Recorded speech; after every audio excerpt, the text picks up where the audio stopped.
না ফেরার দেশে চলে গেলেন অভিনেতা অলিউল হক রুমি। সোমবার ভোরে রাজধানীর একটি বেসরকারি হাসপাতালে চিকিৎসাধীন অবস্থায় মারা যান তিনি।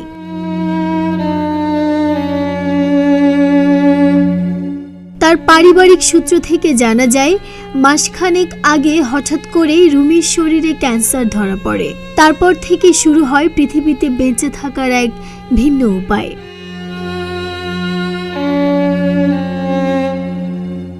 কিছুদিন আগে চেন্নাইয়ে চিকিৎসা নিতে যান এই অভিনেতা। সেখান থেকে দেশে ফিরে রাজধানীর একটি হাসপাতালে চিকিৎসা নিচ্ছিলেন তিনি। সব চেষ্টাই ব্যর্থ হয়েছে আজ সোমবার। অবশেষে মৃত্যুর কাছে হেরেই গেলেন এই দাপুটের জনপ্রিয় অভিনেতা।